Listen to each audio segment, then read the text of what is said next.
코골이 수술 후 재발, 의사들이 말 안 해주는 내용이 있다?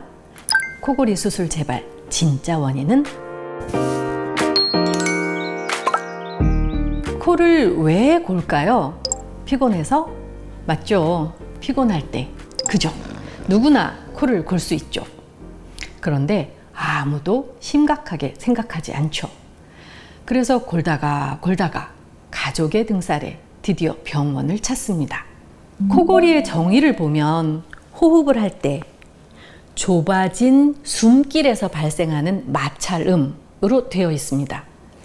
비염 축농증을 원인으로 볼 때도 있지만 코골이 수술이라고 하면 코골이 수술은 대부분 콧구멍이 아니라 목구멍에 집중하고 있습니다. 저는 무엇보다 코로만 숨을 쉬는 것이 정말 중요하다고 생각하는데요. 이미 너무 심해진 코골이에 병원에서는 대부분 목젖이 길고 연구개가 늘어져서 생긴다고 답을 합니다. 목구멍이 좁아졌다는 진단을 하죠. 혀가 커서라고 말하기도 합니다. 그래서 치료도 단순합니다. 수술로 이런 부분들을 잘라내면 해결된다고 믿으시죠? 병원에서도 그렇게 설명합니다. 좋아요. 실제로 수술 직후에는 효과가 좋아 보입니다. 코골이가 줄어들고 가족들도 만족합니다. 그런데 실제로는 목젖을 짧아지게 했는데도 또 여러 가지 수술을 했는데도 코골이 수술 후에 다시 코를 고는 분들이 많습니다. 연구 통계에 따르면 수술 후 1, 2년이 지나면 절반 이상에서 재발합니다. 그래서 또 수술해도 재발해 라고만 알려져 있죠. 왜 재발할까요? 목젖을 잘라냈는데 잘라낼 것 다 잘라냈는데 왜 또 고는 걸까요? 즉 목젖을 잘라내는 것은 소리를 줄이는 시도일 뿐 코골이의 진짜 원인은 아무도 몰랐습니다. 코골이와 목골이라는 제목으로 지금부터는 임상 경험에 기반한 저의 구분 방법을 말씀드리겠습니다. 저는 코골이를 두 가지로 나눕니다. 우리에게는 숨을 쉴 수 있는 통로가 두 곳이 있습니다. 코와 입이죠. 코골이, 코로 숨을 쉴 때 코 안이 떨리면서 나는 소리. 목골이, 입으로 숨을 쉴 때 목젖과 연구개가 떨려서 나는 소리.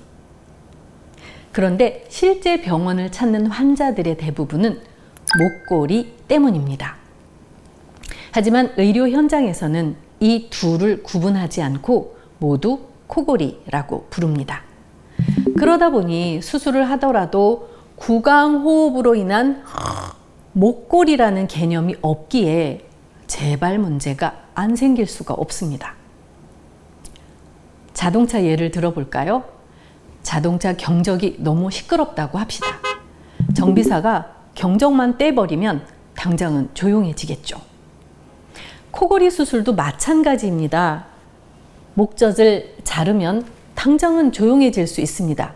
하지만 구강호흡은 그대로이고 진짜 원인은 무엇인지는 생각해 본 적도 없죠.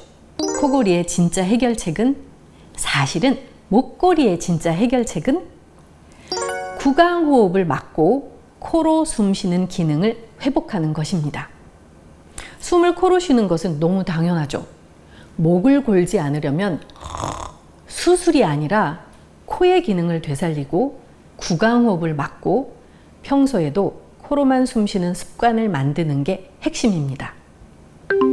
이것이야말로 코골이가 아닌 목골이의 근본 원인을 해결하는 길이고 재발을 막을 수 있는 방법입니다.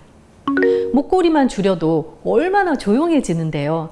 다들 코골이가 없어졌다고 착각을 하죠. 그래서 코골이와 목골이를 구분하는 것부터가 이에 대한 잘못된 상식을 바로잡는 출발점이 됩니다. 저는 코골이에 대한 상식을 바로잡고 싶습니다. 다른 영상에서 코골이 수면무호흡 완전 정복이라는 제목으로 코골이와 목골이를 설명하면서 코골이는 고도의 생명유지 활동이라는 주제로 강의한 내용을 꼭 시청해 주시기 바랍니다. 그리고 이번 영상에서 말하지 않은 부분이 있습니다. 목걸이를 오래 하면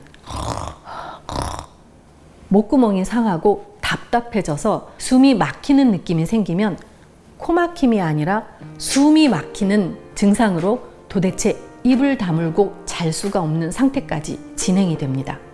그 전에 제발 코로만 숨쉬는 수면법이, 코로만 숨쉬는 건강법이 얼마나 중요한지 모든 사람들이 알게 되기를 바랄 뿐입니다. 감사합니다.